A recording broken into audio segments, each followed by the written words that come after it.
देखिए, प्रधानमंत्री नरेंद्र मोदी जी जो चीन को लाल आंख दिखा रहे थे, जो पाकिस्तान को नस्ते नाबूद करने की बात कर रहे थे, आज 25-26 लोगों की निर्मम हत्या कर दी गई है, निर्दोष लोगों की हत्या कर दी है। नरेंद्र मोदी जी से मैं पूछती हूँ, इतने लोगों की हत्या हो चुकी है और नरेंद्र मोदी जी बैठकर बिहार के अंदर चुनावी रैली करें, वो रैली कैंसिल की जा सकती थी, लेकिन मोदी जी ने नहीं की, क्योंकि उनके लिए चुनाव वोट ज्यादा जरूरी है। बैठकर मंच पर नीतीश कुमार जी के साथ ठहाके लगा रहे हैं। शर्म आनी चाहिए देश के प्रधानमंत्री जी को। 29 लोग जो मरे हैं, हमारे शहीद हुए हैं, उनके परिवारों को सांत्वना देने के लिए केंद्र सरकार ने क्या किया? क्या उन परिवारों को कोई धनराशि नहीं मिलनी चाहिए थी? क्या सरकार की तरफ से उनके कंधे पे हाथ नहीं रखना चाहिए था? जिनके घर के लाल, जिनके घर के चिराग उठ गए थे, ये वो सरकारें हैं जिनको शहादतों पे, जिनको लाशों पे केवल और केवल वोट बटोरने हैं। सुरक्षा में चूक तो हुई है ना, जब सरकार इतने बड़े बड़े वादे करती है, इतने बड़े बड़े बातें करते हैं हमारे मोदी जी, 56 इंच के सीने की बात करते हैं, तो आज उनका 56 इंच का सीना कहाँ चला गया? सऊदी अरेबिया का अपने टूर कैंसिल करके दिल्ली आ गए। कल सर्वदलीय बैठक हुई, तो सर्वदलीय बैठक में प्रधानमंत्री का अनुपस्थिति बहुत सारे सवाल खड़े करते हैं। क्रोनोलॉजी समझिए, पुलवामा हमला कब होता है? जब 2019 में लोकसभा चुनाव से ठीक 1 महीना पहले। आज देश के अंदर आप देखिए, संविधान के मुद्दे पर बीजेपी गिर रही है, सुप्रीम कोर्ट से इनका टकराव है, जातीय जनगणना पर टकराव है। ऐसे समय में पहलगाम हमला एक सवाल का विषय है। नमस्कार, बहुत स्वागत है आप सभी का। कश्मीर के पहलगाम में जिस तरह से आतंकी हमला हुआ, इस घटना ने पूरे देश को झकझोर कर रख दिया है। सभी की आंखें नम है, लेकिन गुस्सा भी है और गुस्से के साथ सरकार से सवाल भी हैं कि आखिर सुरक्षा में इतनी बड़ी चूक कैसे हुई? पाकिस्तान के आतंकियों में इतनी हिम्मत कहां से आई कि वो पहलगाम में घुस जाएं और भारत के 28 नागरिकों को निशाना बनाएं? सरकार से सवाल जवाब भी हो रहे हैं, साथ ही सेना का समर्थन भी है कि जवाबी कार्रवाई की जाए। तिरंगे लोग यहाँ पर शामिल हैं, इनसे बातचीत करेंगे, इनके क्या मुद्दे हैं ये समझते हैं, और सरकार से जो इनके सवाल है ये जानने और समझने की कोशिश कर रहे हैं। बहुत सारे लोग इस यात्रा का हिस्सा बन रहे हैं। ये बताइए, ये जो आतंकी हमला हुआ पहलगाम का, पूरे देश को इसने झकझोर कर रख दिया है, लेकिन सवाल भी कई तरह के हैं। कल ऑल पार्टी मीटिंग हुई, उसमें ये कहा गया कि कहीं ना कहीं सुरक्षा में चूक हुई है, इस पर क्या कहना आपका? सुरक्षा में चूक तो हुई है ना, जब सरकार इतने बड़े बड़े वादे करती है, इतने बड़े बड़े बातें करते हैं हमारे मोदी जी, 56 इंच के सीने की बात करते हैं, तो आज उनका 56 इंच का सीना कहाँ चला गया? कल की बैठक में उन्होंने स्वीकार कर लिया ना, अमित शाह जी ने अपनी गलती को स्वीकार किया है, किरण रिजिजू जी ने कहा है कि हाँ चूक हुई है। तो ये चूक हुई क्यों? जहाँ 2000-2500 सैलानी रोज आ रहा है और वो सेंसिटिव एरिया है, वहाँ पे एक पुलिस का, एक मतलब सेना आर्मी तो छोड़ दीजिए, एक पुलिस भी नहीं है वहाँ पे, तो ये कहीं ना कहीं तो लूज पॉइंट है ना। हम ये देश की जनता ये पूछना चाह रही है मोदी जी से कि आपकी ईडी, सीबीआई, इंटेलिजेंस ये सब कहाँ चली गई थी? सब फेलियर है। आप सिर्फ बातें करते हैं बड़ी बड़ी, सिवाय बातों के अलावा बातों से काम नहीं चलता साहब। पूरा देश आज आपके साथ खड़ा है। अमित शाह जी कहते थे कि धारा 370 खत्म होने से कश्मीर में आतंकियों की कमर टूट गई है, हमने आतंकवाद को खत्म कर दिया है। पहले आए दिन हमले होते थे, अब नहीं होते हैं। 370 के बाद तो ज्यादा हमले होते हैं, ये तो सिर्फ कहने की बात है कि 370 हटने के बाद हमले कम हो गए। कहाँ हमले कम हो गए बताओ? अरे कुछ तो हमले दिखाए जाते हैं और कुछ छुपाए जाते हैं और कुछ बताए नहीं जाते हैं। हमले तो हम बराबर हो रहे हैं वहाँ पे भाई। ये किसने कह दिया आपसे? इस्तीफा देना चाहिए गृह मंत्री अमित शाह को। नैतिकता के आधार पे अमित शाह जी को इस्तीफा देना चाहिए, क्योंकि ये पहला वाकया नहीं है, इससे पहले भी हो चुके हैं, मगर हमें पता है कि वो इस्तीफा नहीं देंगे। क्या कह रहे हैं आप? ये 26 या 28 लोगों की जो शहादत हुई है, ये तो सरकारी आंकड़ा बता रहे हैं। आप ही सोचो, जहाँ 50 राउंड गोलियां चली है LFG के माध्यम से, वहाँ क्या ये 26 या 28 मुमकिन है? सरकार आंकड़ा छुपा रही है। उससे बड़ी बात है, जहाँ पर्यटक इतनी संख्या में पहुंचे, वहाँ सिक्योरिटी का कोई इंतजाम नहीं है। उस पर से आप देखो, जब ये बीजेपी या मोदी जी या किसी बीजेपी सरकार होती है, ये हमले होते हैं हमारे निर्दोष भारतीयों पे, और अभी ये क्या, इसको हिंदू मुसलमान में बांटने का घृणित प्रयास कर रहे हैं, जो कि सबसे शर्मनाक और अफसोस है। इस मुद्दे को एकदम हिंदू मुस्लिम का रंग दिया जा रहा है। ये बिल्कुल ये साफ दिख रहा है। आप देख लीजिए सोशल मीडिया में वायरल वीडियोस, ये साफ दर्शा रहे हैं। कल भी एक वीडियो आया है जिसमें साफ दिखाया जा रहा है कि हिंदू मुसलमान करके अब आगे ये वोट मांगने की मोदी जी तैयारी कर रहे हैं। बिहार के चुनाव में क्या वजह था, जब आप वहाँ का सऊदी अरेबिया का अपने टूर कैंसिल करके आप बिहार मतलब दिल्ली आ गए, आकर के आपने कल सर्वदलीय बैठक हुई, तो सर्वदलीय बैठक में प्रधानमंत्री का अनुपस्थिति बहुत सारे सवाल खड़े करते हैं। आपको बिहार जाना जरूरी था। ट्रिप को कैंसिल करके वापस आ सकते हैं, तो बिहार का दौरा भी कैंसिल हो ना। बिहार सुनिए, जब वहां से वो चले तो ये कह के आएगा मुझे बहुत शौक है, मेरे देश में एक बहुत बड़ा आतंकी हमला हुआ है, मोदी जी वहां से चले, लोगों को लगा, एक उम्मीद जगी कि हाँ भाई प्रधानमंत्री जाएं कुछ करेंगे।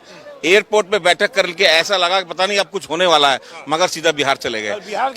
क्योंकि मोदी जी हमेशा चुनाव मूड में ही रहते हैं, उनको चुनाव पहले देखना है, बाकी सब बाद में है। तस्वीरें भी सामने आई कि वो नीतीश कुमार के साथ वहां मंच पर ठहाके लगा रहे हैं। हंस रहे। नीतीश कुमार जी को तो वैसे भी हाफ माइंड जो है उनको बनाने का प्रोग्राम चल ही रहा है, क्योंकि वो हमेशा हंसते ही रहते नीतीश कुमार जी, और ऐसे हमारे प्रधानमंत्री जी। शोक सभा आयोजन कर रही है, वहीं मोदी जी बिहार में मंच में मुख्यमंत्री नीतीश कुमार के साथ वहाँ हंसी मजाक ठिठोली कर रहे। आज राहुल गांधी जी ने, मल्लिकार्जुन खड़गे जी ने, विपक्ष की सारी पार्टियों ने समर्थन दे दिया कि साहब आप कुछ करिए, हम आपके साथ खड़े हैं।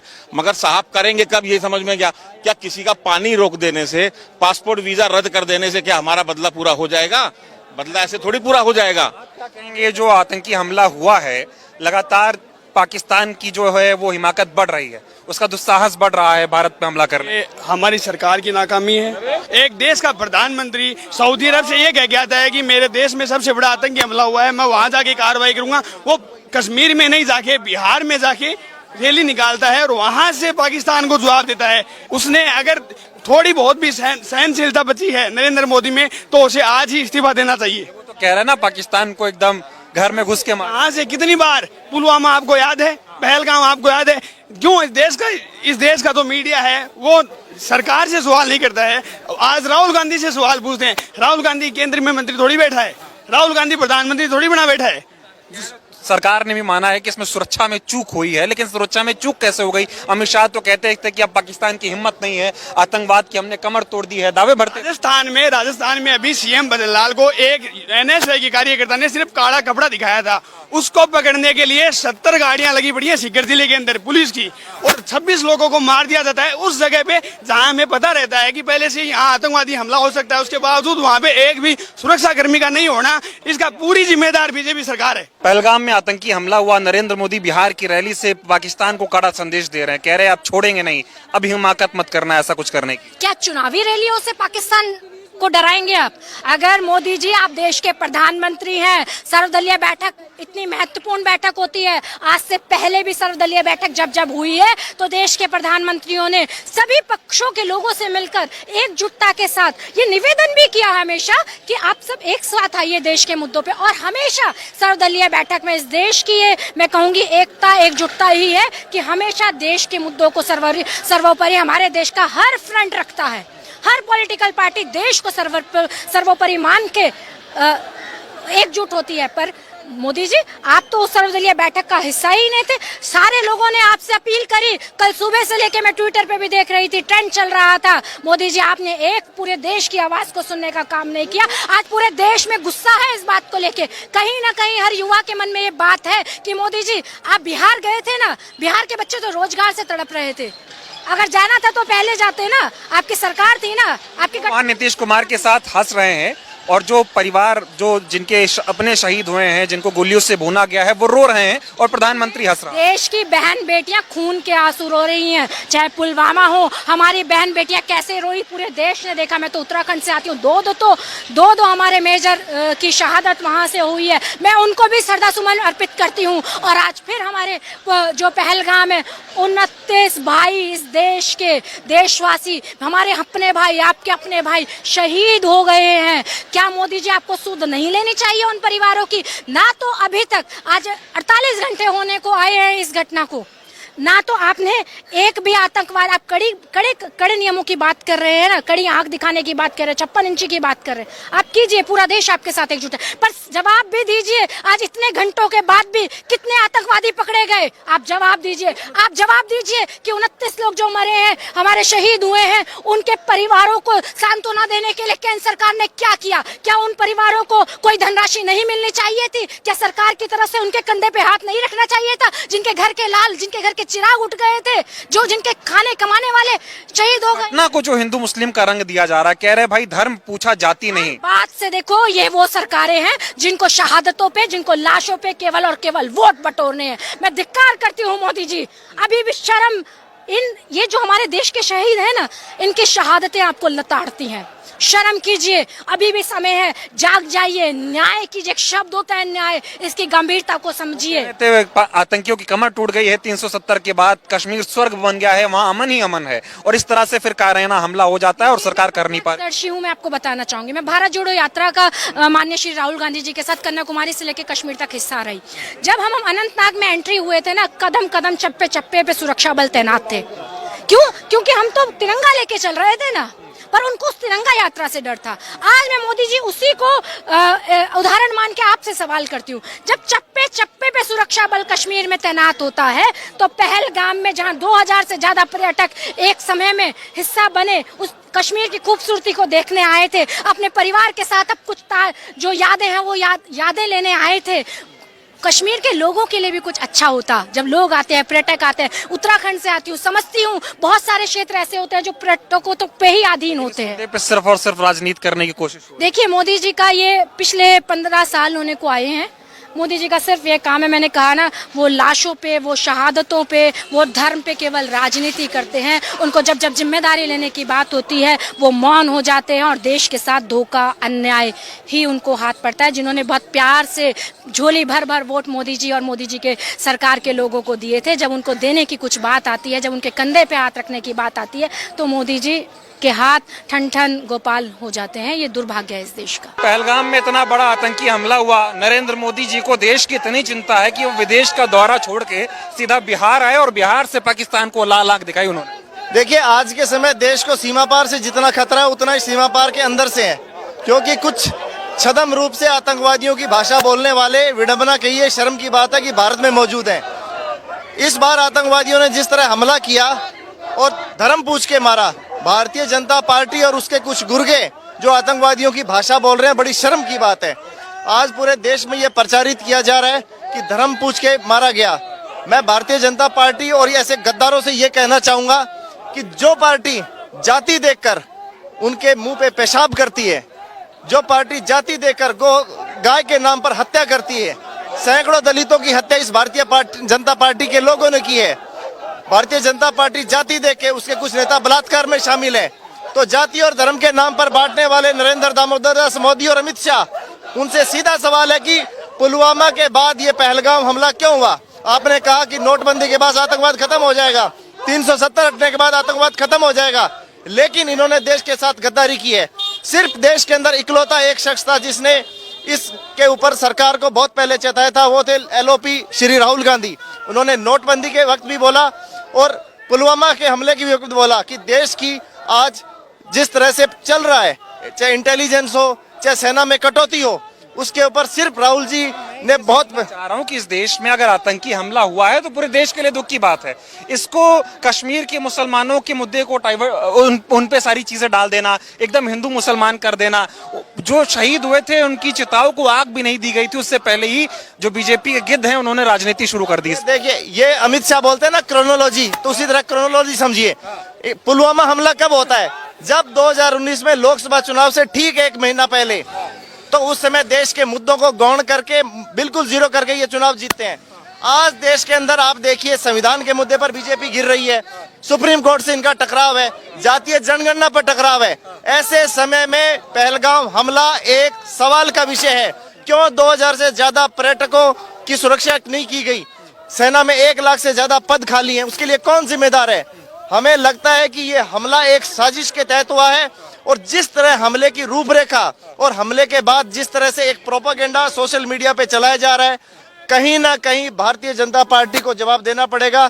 और देश की हर जनता जानती है कि इस तरह की हरकतें कौन कर सकता है। अमित शाह तो कहते थे कमर टूट गई है, पाकिस्तान की अब हिम्मत नहीं है, आतंकवाद का खात्मा हो चुका है, कश्मीर स्वर्ग बन गया फिर से। देखिए, बिना बुलाए आम खाने जाने वाले पार्टी के ये लोग भाजपाई, इनके तो इतिहास उठाएंगे तो इनके तो खून में गद्दारी है। अमित शाह सीधा जवाब दे कि इसका जिम्मेदार कौन है। 3 लोग जिम्मेदार है, चाहे अमित शाह हो, देश के प्रधानमंत्री और राष्ट्रीय सुरक्षाकार अजीत डोभाल, इन तीनों की जिम्मेदारी है कि वो बताए देश को कि हमला कैसे हुआ। जो आतंकी हमला हुआ उसके बाद इस मुद्दे पर जिस तरह से हिंदू मुस्लिम की राजनीति होना, प्रधानमंत्री बिहार में रैली कर रहे हैं, ठहाके लगा रहे, क्या कहेंगे? देखिए, प्रधानमंत्री नरेंद्र मोदी जी जो चीन को लाल आंख दिखा रहे थे, जो पाकिस्तान को नस्ते नाबूद करने की बात कर रहे थे, आज 25-26 लोगों की निमम्र हत्या कर दी गई है, निर्दोष लोगों की हत्या कर दी है। मोदी जी कह रहे थे कि धारा 370 हटा दी गई है। आप जाइए कश्मीर में जाकर रहिए, मैं पूछती हूँ गृह मंत्री अमित शाह जी वहाँ घर लेकर रहेंगे? आज जो 27 लोगों की हत्या हुई है, क्या उसके बाद कोई कश्मीर जाएगा? मैं तो नहीं जाऊंगी। मुझे अपनी सुरक्षा की टेंशन है, क्योंकि मेरे पास कंगना रनावत की तरह Z+ सिक्योरिटी नहीं है, मेरे पास बाबा रामदेव की तरह Z+ सिक्योरिटी नहीं है, मेरे पास नरेंद्र मोदी जी उनकी कैबिनेट की तरह सिक्योरिटी नहीं है। तो हम तो नहीं जाएंगे तो कश्मीर कौन जाएगा? नरेंद्र मोदी जी से मैं पूछती हूँ, इतने लोगों की हत्या हो चुकी है, देश के अंदर शौक मना रहे हैं लोग, और नरेंद्र मोदी जी बैठकर बिहार के अंदर चुनावी रैली कर रहे हैं। वो रैली कैंसिल की जा सकती थी, लेकिन मोदी जी ने नहीं की, क्योंकि उनके लिए चुनाव वोट ज्यादा जरूरी है। बैठकर मंच पर नीतीश कुमार जी के साथ ठहाके लगा रहे हैं। शर्म आनी चाहिए देश के प्रधानमंत्री जी को। मुझे शर्म आती है कि हमारे देश का प्रधानमंत्री ऐसा है जो कहता है कि मैं बिहार में खड़े होकर कश्मीर से जो आवाज जा रही है पाकिस्तान तक, उनको ललकारा हूं। साउंड इतनी तेज मोदी जी ट्रेवल नहीं करता है जितनी तेज आप समझते हैं। कश्मीर जाकर के संदेश देते देश को कि पाकिस्तान को पूरे देश के नक्शे से नस्ते नाबूद कर दिया जाएगा। पर सवाल यह है कि 2 घंटे तक जहां चप्पे चप्पे हम भारत जोड़ो यात्रा में राहुल जी के साथ चले, हमने देखा है कि चप्पे चप्पे पर सीआरपीएफ तैनात है, तो 2 घंटे तक लोग रोते रहे। ना वहाँ सुरक्षा शिविर का इंतजाम, ना वहाँ पुलिसकर्मी, ना वहाँ सुरक्षा कर्मी। वहाँ के स्थानीय मुसलमान जो आज एजेंडा फैला रही है ना मेन स्ट्रीम, वहाँ के स्थानीय मुसलमानों ने उनको सपोर्ट किया, कंधे पर बिठा बिठाकर अपनी जान गंवा दी। तो ये क्यों पूछा, ये कह रहे हैं धर्म पूछकर क्यों मारा गया? मैं बताती हूँ इसलिए मारा गया क्योंकि देश के अंदर धर्म की राजनीति चल रही है। आपको समझने की जरूरत है कि देश में धार्मिक उन्माद फैलाने के लिए काम किया गया है। इसलिए आज हिंदू मुस्लिम को एकजुट होकर के पाकिस्तान से लड़ने की जरूरत है, देश में लड़ने की जरूरत नहीं है। मोदी जी को भी तो टेंशन है ना, उनके भारतीय नागरिकों की जो है शहादत हुई है, वो विदेश का दौरा कैंसिल करके भारत आए। अमित शाह फौरन वहां कश्मीर चले गए, उन्होंने तो वहां पे स्थानीय ग्राउंड जीरो पे जाके दौरा भी किया। मैं पूछती हूँ इंटेलिजेंस एजेंसीज क्या कर रही थी, गृह मंत्री अमित शाह जी क्या कर रहे थे, डिफेंस मिनिस्टर क्या कर रहे थे? 26-27 लोगों की मौत के बाद आप वहाँ शोक व्यक्त करने जाते हैं, तो मुझे नहीं लगता कि आप होम मिनिस्ट्री के पद पर रहने के लायक है। हमारे 27 लोग तो चले गए ना, 26 लोग तो चले गए, लेकिन गृह मंत्री अमित शाह जी वहां पर जाकर शोक व्यक्त कर रहे हैं। तो मोदी जी और गृह मंत्री अमित शाह जी का यही एजेंडा, आधी जगह पर वो जाते नहीं और जहां जाते हैं वहां राजनीति के लिए जाते हैं। बताइए, अमित शाह कहते थे 370 खत्म हो जाएगा, आतंकवाद खत्म हो जाएगा, नोटबंदी से आतंकवाद खत्म हो जाएगा। कांग्रेस के समय जगह जगह बम ब्लास्ट होते थे। हमारी सरकार आई है, पाकिस्तान की हिम्मत नहीं होती कि ऐसा कोई हमला कर पाए। अब इसके बाद कोई शब्द जवाब नहीं निकल रहा। देखिए, पुलवामा हमले के बाद अगर इन सपेरों को बंद कर दिया जाता ना, तो आज इतनी हिम्मत नहीं होती। मुझे लगता है कि पहलगांव जो हुआ है वो सिर्फ उन्हें पता है कि सुरक्षा में बड़ी चूक है। आप ये देखिए कि कोई एजेंसीज काम नहीं कर रही, अभी तक पता नहीं लगेगा टेररिस्ट सारे मारे नहीं गए, सबका पता नहीं लगा। लेकिन गृह मंत्री अमित शाह जी आज भी कहते हैं कि हमारी वजह से कश्मीर के अंदर शांति है। जिस शांति अमन चैन की आप बात कर रहे थे ना, उस कश्मीर में आज के बाद कोई पर्यटक नहीं जाएगा, वहां लोगों का बिजनेस ठप हो जाएगा, वहां के लोग क्या काम करेंगे? तो कश्मीर एक सबसे सेंसिटिव जगह है जहां पर पुलिस बल ना मौजूद होना सबसे बड़ा फेलियर है सरकार। शाह की विफलता मान रही हैं आप जो हुआ? बिल्कुल, होम मिनिस्ट्री रिस्पॉन्सिबल है इसके लिए। आज किरण रिजिजू रिस्पॉन्सिबिलिटी ले रहे हैं, पर 27 लोगों की जिनकी मौतें हो गई, उनके परिवार के प्रति संवेदना कहाँ है? आप रैली में बिजी है ना, वो हिंदू थे, सरकार कह रही है, बीजेपी वाले कह रहे हैं कि हम बदला लेंगे। अगर वो हिंदू थे तो वो हिंदू बचने चाहिए थे। आप कहते हैं ना कि देश में हिंदू खतरे में है, तो वो 27-26 हिंदू क्यों नहीं बचाएगा नरेंद्र मोदी जी से? उनके मरने के बाद आप क्यों शौक व्यक्त कर रहे हैं? आप ये बताइए कि आपकी पुलिस कहाँ थी, आपकी होम मिनिस्ट्री, पूरी डिफेंस मिनिस्ट्री कहाँ थी उस वक्त जब ये सब हो रहा था? 2 घंटे तक लोग चिल्लाते रहे, रोते रहे। लोग कह रहे हैं कि मोदी जी को राजनीति ज्यादा प्यारी है, देशवासी कम प्यारे हैं। पुलवामा हुआ, वोट मांगा उन्होंने, अब पहलगाम हुआ, वो बिहार की रैली से जाके वहां संबोधित कर रहे हैं, वो कश्मीर जाके भी संबोधित कर सकते थे, दिल्ली से भी कर सकते थे। देखिए, मोदी जी को राजनीति ज्यादा जरूरी है। अगर वो बिहार की रैली कैंसिल कर देते, दिल्ली से खड़े होकर भी बोल देते ना कि पाकिस्तान को नक्शे से हटा दिया जाएगा, पाकिस्तान के साथ ये कर दिया जाएगा, लेकिन मोदी जी के लिए रैली, राजनीति, वोट ये सबसे ऊपर है। इसके लिए मोदी जी किसी भी हद तक जा सकते हैं, उनको कोई संवेदना शौक नहीं है। अगर होती तो आज वो इस पर ध्यान दे रहे होते। ये सरकार की क्या जिम्मेदारी है? अमित शाह कहते थे कमर तोड़ दी हमने आतंकियों की। सरकार की जिम्मेवारी बनती है कि जो आतंकवादी है उनको जल्द से जल्द सजा दे, और इनकी जो बनती जिम्मेवारी है उनसे भाग रहे हैं। ये बताए, ये सरकार क्यों नहीं बताती कि मोदी जी का दौरा क्यों रद्द हो गया? 2 दिन से अमित शाह वहाँ क्या कर रहे हैं? वहाँ घूमने गए हैं क्या? 2 दिन से कोई कार्रवाई नहीं हुई। आप देखिए, आज पूरा देश दुख में है, दर्द में है। उन मंत्री ने बिहार की रैली से पाकिस्तान को चेतावनी दी है ना भाई कि छोड़ेंगे नहीं हम। वो तो चुनावी एक स्टंट था, वो चुनावी स्टंट था। आपने देखा, पूरे देश ने देखा कैसे हंस रहे थे उनके साथ। वहाँ के मुख्यमंत्री नीतीश जी के साथ कैसे हंस रहे थे, वहाँ हंस हंस के बातें कर रहे थे। अगर उनको वाकई में दर्द होता तो वो दर्द आता। और उनको देखिए, दर्द हमारे नेता राहुल गांधी जी को है। राहुल गांधी जी अमेरिका का दौरा छोड़ के भारत आए और आज जम्मू कश्मीर में पहुंच चुके हैं। इधर भी कुछ लोग हैं, कोशिश करते हैं इनसे बातचीत करने की, किस तरह की नारेबाजी यहाँ पर हो रही है, क्या कुछ कहना चाह रहे हैं लोग इधर। क्या कहना चाहेंगे, क्या कह रहे हैं? ये लोग भड़काऊ बयान दे रहे हैं, यहाँ पे शांतिपूर्वक प्रदर्शन हो रहा है, फिर भी आप अगर मोदी जी के बारे में बात कर रहे हो, जय श्री राम के नारे लगा रहे हो, ये आज माहौल नहीं है। माहौल आज बहुत गंभीर माहौल है। हमें यहाँ पे बैठ के चर्चा करनी चाहिए कि भैया किस तरह देश में माहौल सुधारा जाए, ना कि आप माहौल बिगाड़ रहे हैं। तिरंगा यात्रा निकल रही है, आप तिरंगा का अपमान कर रहे हो, गलत बात है। ये बताइए, जो कुछ हुआ जिम्मेदारी लेनी नहीं चाहिए गृह मंत्री अमित शाह? जिम्मेदारी लेनी चाहिए। आप मुझे एक बात बताइए, जब पुलवामा में हमले होते हैं, उसके बाद अब चुनाव होते हैं, आप कहते हैं कि पुलवामा के शहीदों को आप श्रद्धांजलि दोगे अगर आप भाजपा को वोट करोगे, तो आप श्रेय लेते हो। तो आज जब कुछ गलत हुआ तो उसकी आप जिम्मेदारी भी लो, सीधी सी बात है। कह रहे हैं ना, बिहार की रैली से जिम्मेदारी ले रहे हैं वो। ये जिम्मेदारी आपने कहाँ देखी कि उन्होंने ये कहा कि हमारी जिम्मेदारी, हमारी गलती थी? वो कह रहे हैं हम पाकिस्तान को जवाब देंगे। जिम्मेदारी नहीं है, जवाब देना जिम्मेदारी नहीं है। जिम्मेदारी ये लेना है कि मेरी गलती थी, या तो मैं इस्तीफा देता हूँ या अगली बार से ये नहीं होगा।